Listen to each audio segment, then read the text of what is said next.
Hello दोस्तों, स्वागत है आपका ब्रह्मचर्य वीडियो में। लेकिन स्वागत है सिर्फ उन लोगों का जिनके पास धैर्य है, जिनके पास कठोर संकल्प शक्ति है, जो हर समस्या का सामना कर सकते हैं। क्योंकि सभी युगों की सबसे प्रबल तपस्या होती है ब्रह्मचर्य। ब्रह्मचारी क्यों आवश्यक है? मूलतः यह मानव तंत्र एक निश्चित ऊर्जा प्रणाली है। आप इसे कई खुलेपन के साथ रख सकते हैं और एक निश्चित तरीके से दुनिया के साथ लेन देन कर सकते हैं, या आप इसे एक क्लोज सर्किट प्रणाली में बना सकते हैं ताकि यह बहुत एकीकृत हो जाए। एक रॉकेट ऊपर जाता है क्योंकि वह केवल एक तरफ से दाग रहा है। अगर यह हर तरफ से गोलीबारी करेगा तो यह कहीं नहीं जाएगा, यह अपने आप नष्ट हो जाएगा, या फिर वह दिशाहीन होकर कहीं चला जाएगा और बिखर जाएगा। हम ब्रह्मचारी को यह दिखाने की कोशिश कर रहे हैं कि वे केवल एक तरफ ही गोली चलाते हैं। जो केवल एक तरफ से गोली चलाता है वह सीधे ऊपर जाएगा, और ऐसी प्रणाली बनाने का एक विशेष उद्देश्य है। यह एक ऐसा हथियार है जिससे आप आध्यात्मिक प्रक्रिया से दुनिया पर बमबारी कर सकते हैं। जब आपके पास ऐसी क्लोज सर्किट प्रणाली होती है तो यह एक शक्तिशाली उपकरण बन जाता है। इस उपकरण को कई अलग अलग तरीकों से तैनात किया जा सकता है। यह एक ऐसा हथियार है जिससे आप आध्यात्मिक प्रक्रिया से दुनिया पर बमबारी कर सकते हैं। भिक्षु हर संस्कृति में रहे हैं, क्योंकि जहां भी वास्तविक प्रबुद्ध प्रक्रिया थी, वे हमेशा चाहते थे कि कुछ तंत्र इस तरह से जुड़े हों कि वे पूरी तरह से एकीकृत सिस्टम हों, बिना किसी बाहरी लेन देन के। यदि आप दुनिया को एक निश्चित तरीके से हिलाना चाहते हैं, कुछ प्रक्रियाएं बनाना चाहते हैं और कुछ चीजों तक पहुंच बनाना चाहते हैं, तो उन प्रणालियों की आवश्यकता है। यदि आप किसी उपग्रह को वायुमंडल से परे स्थापित करना चाहते हैं तो आपको एक रॉकेट की आवश्यकता होगी। यदि आप वायुमंडल में चारों ओर उड़ना चाहते हैं तो एक हवाई जहाज करेगा। यही अंतर है। जब आप कुछ ऐसा करने की योजना बना रहे हैं और योजना बना रहे हैं जो कुछ सीमाओं से परे है, तो ब्रह्मचारी आवश्यक हो जाता है। रॉकेट जैसी ऊर्जा। यदि आप किसी रॉकेट में बैठते हैं तो विचार यह है कि सभी मौजूदा सीमाओं को तोड़े और दूसरे आयाम पर जाएं। इसके लिए भारी मात्रा में ईंधन की आवश्यकता होती है, और जैसे जैसे रॉकेट ऊपर जा रहा है उसका वजन कम हो रहा है। यदि यह पूरे रास्ते एक ही वजन उठाए तो इसमें कभी भी पूरे रास्ते जाने के लिए पर्याप्त ईंधन नहीं होगा। मान लीजिए आपको ऑफिस जाना है तो आप टीवीएस मोपेड से जा सकते हैं, या आप इसे कार में कर सकते हैं, लेकिन आपको अधिक ईंधन की आवश्यकता होगी। या आप इसे एक हेलीकॉप्टर में कर सकते हैं जो बहुत अधिक ईंधन का उपयोग करता है। लेकिन अब यदि आप किसी रॉकेट का उपयोग करना चाहते हैं तो वह जमीन छोड़ने से पहले ही हजारों गुना अधिक ईंधन की खपत करता है। लेकिन आप अपने ऑफिस जाने के लिए रॉकेट का इस्तेमाल नहीं करते। इसका मतलब सभी मौजूदा सीमाओं को तोड़ना और दूसरे आयाम में जाना है।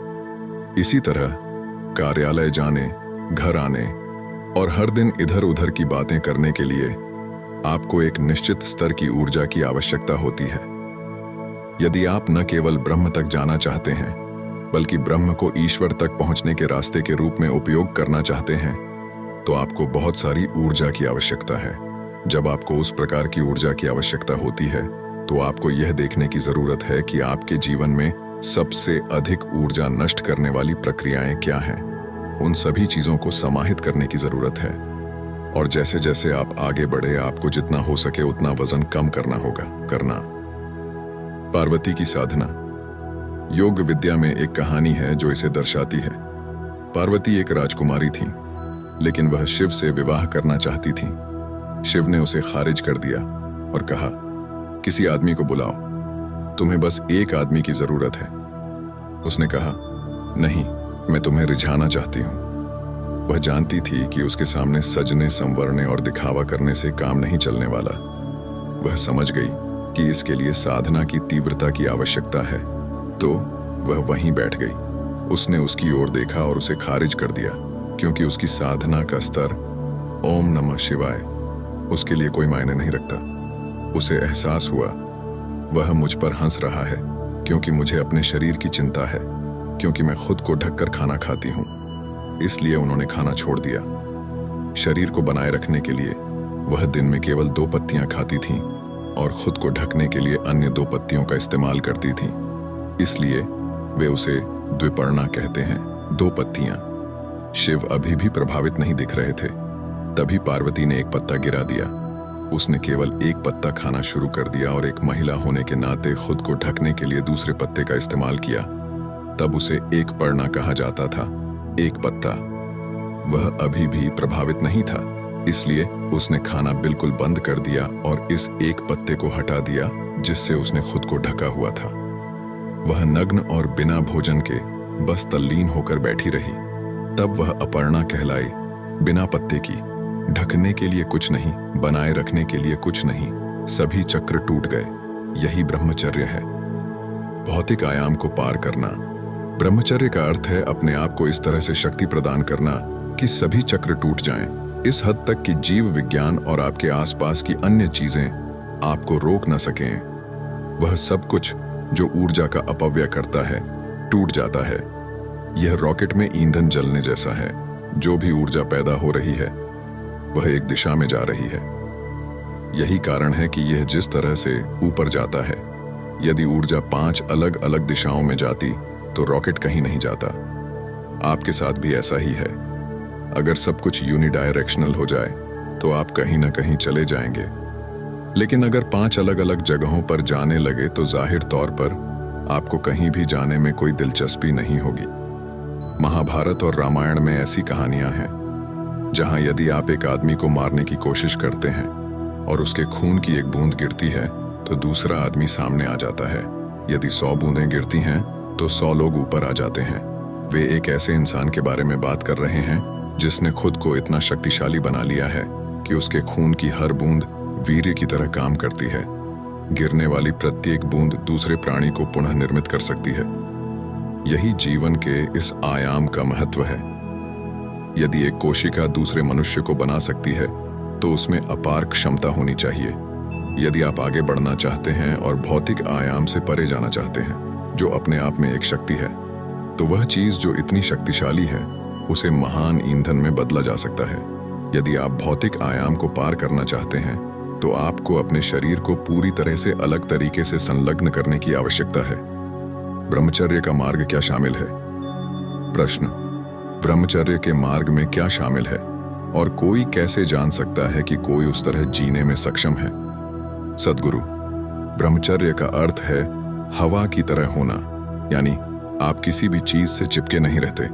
हवा हर जगह जा रही है, लेकिन हम नहीं जानते कि यह अभी कहां से आ रही है।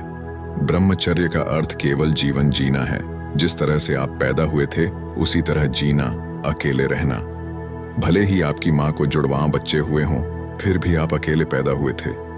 ब्रह्मचर्य का अर्थ है ईश्वर के साथ बहुत घनिष्ठ संबंध में रहना और उसी तरह जीना।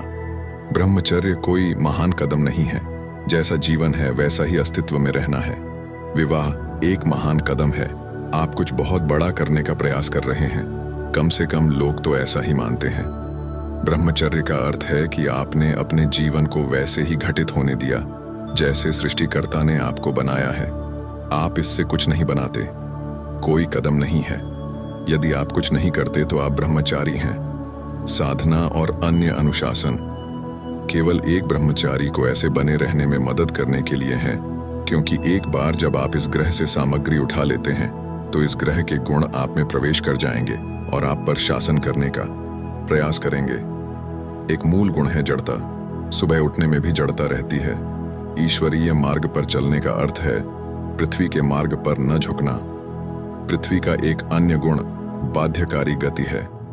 अगर तुम इस धरती का एक टुकड़ा उठाओगे तो तुम भी धरती जैसे हो जाओगे। यह आपको एक घेरे में ले जाने की कोशिश करता है। ब्रह्मांड में जिसे आप भौतिक कहते हैं उसका आधार चक्रीय गति है। यदि आप किसी वृत्त में घूमते हैं, चाहे वह वृत्त कितना भी बड़ा क्यों ना हो, आप हमेशा वापस आ जाते हैं। जो लोग सीधे मार्ग पर चलना चाहते हैं उनके लिए यह ईश्वर का मार्ग है, ग्रहों का प्रक्षेप पथ नहीं। व्यक्ति ब्रह्मचर्य को एक प्राकृतिक प्रक्रिया के बजाय एक मार्ग और अनुशासन के रूप में लेता है, ताकि वे जीवन की चक्रीय गति में न पड़े। इसके आगे झुकना नहीं चाहते। एक नॉट सो मेरी गो राउंड। यदि आप बहुत सचेत हैं तो ब्रह्मचर्य में कुछ भी शामिल नहीं है। ये बहुत ही सरल है। आप हर दिन सुबह ऐसे उठते हैं जैसे आप अभी पैदा हुए थे और आप ऐसे सोते हैं जैसे आप मर जाएंगे। इस बीच आप वह सब करते हैं जो सबके लिए उपयोगी हो, क्योंकि आप अभी भी उस जगह नहीं पहुंचे हैं जहां आप बिना गतिविधि के मौजूद रह सकें। तुम्हें कुछ करने की जरूरत है। विचार यह है कि गतिविधि कभी भी आपके बारे में नहीं होनी चाहिए, क्योंकि यदि ऐसा है तो आप उलझाव का ढेर बन जाएंगे। तो आप लगातार ऐसी गतिविधि करते हैं जो आपके बारे में नहीं है। आप इतनी अधिक गतिविधियां करते हैं कि जब आप बिस्तर पर जाते हैं तो आपके पास एक पल भी नहीं होता। आप ऐसे सो जाते हैं जैसे आप मर गए हों। फिर तुम पक्षियों से पहले उठो और काम में लग जाओ। बाकी का ख्याल कृपा से रखा जाएगा। आपको बहुत अधिक कुछ करने की आवश्यकता नहीं है, क्योंकि हम एक ब्रह्मचारी को निर्माण करने के लिए एक निश्चित मात्रा में ऊर्जा का निवेश करते हैं। दरअसल इसकी जरूरत नहीं होनी चाहिए। यदि उन्होंने कुछ नहीं किया होता तो वे वहां होते, लेकिन पृथ्वी के तरीके भीतर से शासन करते हैं, क्योंकि आखिरकार आप अपने शरीर को नीचे नहीं रख सकते। इसके पास स्मृतियों का एक विशाल कार्मिक ढेर है, इसलिए इसकी अपनी प्रवृत्तियां हैं। ये प्रवृत्तियां आपके अस्तित्व के लिए स्वाभाविक नहीं हैं, लेकिन यह वाहन, शरीर ऐसे ही चलता रहता है। मान लीजिए आप एक कार चला रहे हैं जिसमें अलाइनमेंट की थोड़ी सी समस्या है। तुम्हें इसे सीधा करना होगा, अन्यथा यह एक तरफ खींचता रहेगा। शरीर में अलाइनमेंट की समस्या भी होती है। एक बार जब यह झुक जाता है या मुड़ जाता है तो चक्र पूरा करने में बस समय की बात होती है। लेकिन क्योंकि इसमें एक निश्चित समय लग रहा है और किसी की जागरूकता किसी भी महान जगह पर नहीं है, हर बार जब आप उसी स्थान से गुजरते हैं तो यह एक नई जगह जैसा दिखता है। अगर आप दोपहर के समय कहीं बैठते हैं तो पूरी जगह एक ही तरह दिखती है। अगर आप सूर्यास्त के वक्त वहां बैठें तो अलग ही नजारा दिखता है। आधी अपना पागलपन स्वीकार करना। आपके पास एक अव्यवस्थित वाहन है या एक ऐसा वाहन है जो गोलाकार गति में चलने के लिए तैयार है। चाहे आप 12 साल का चक्र कर रहे हों या 3 महीने का, अंतर केवल पागलपन के प्रतिशत का सवाल है। यदि आप 3 महीने का चक्र कर रहे हैं तो हर कोई देख सकता है कि आप पागल हैं। यदि आप 12 वर्षीय चक्र कर रहे हैं तो लोग अंतर नहीं करते, लेकिन यदि आप ईमानदार हैं तो आप जानते हैं कि आप पागल हैं। एकमात्र चीज यह है कि आप दुनिया को यह सोचकर मूर्ख बना सकते हैं कि आप ठीक हैं। आपको ईमानदारी से अपने आप को देखना चाहिए। सामाजिक प्रभाव के बारे में चिंता न करें। आपको इसे किसी के सामने स्वीकार नहीं करना है। अपने भीतर क्या आप बिल्कुल पागल नहीं हैं? मैं चाहता हूं कि आप इसे ईमानदारी से देखें। यदि आप अपने बारे में ईमानदार और सीधे हैं तो आप जानते हैं कि आप बहुत अच्छे हैं। यदि आप इतने अधिक सामाजिक प्राणी बन गए हैं कि आप कैसे दिखते हैं यही आपके लिए मायने रखता है, और आप कैसे हैं इससे कोई फर्क नहीं पड़ता, तो आप कई जन्मों तक ऐसा कर सकते हैं। यदि आप कैसे हैं यह आपके लिए मायने रखता है। यदि आपका अस्तित्व, न कि कोई आपके बारे में क्या सोचता है, आपके लिए बहुत महत्वपूर्ण हो गया है। यदि यह किसी अन्य व्यक्ति की राय नहीं है जो आपके जीवन को गढ़ रही है, बल्कि आपके अस्तित्व की प्रकृति है, तो आप स्वाभाविक रूप से ऐसा करेंगे। ईश्वरीय मार्ग पर चलो।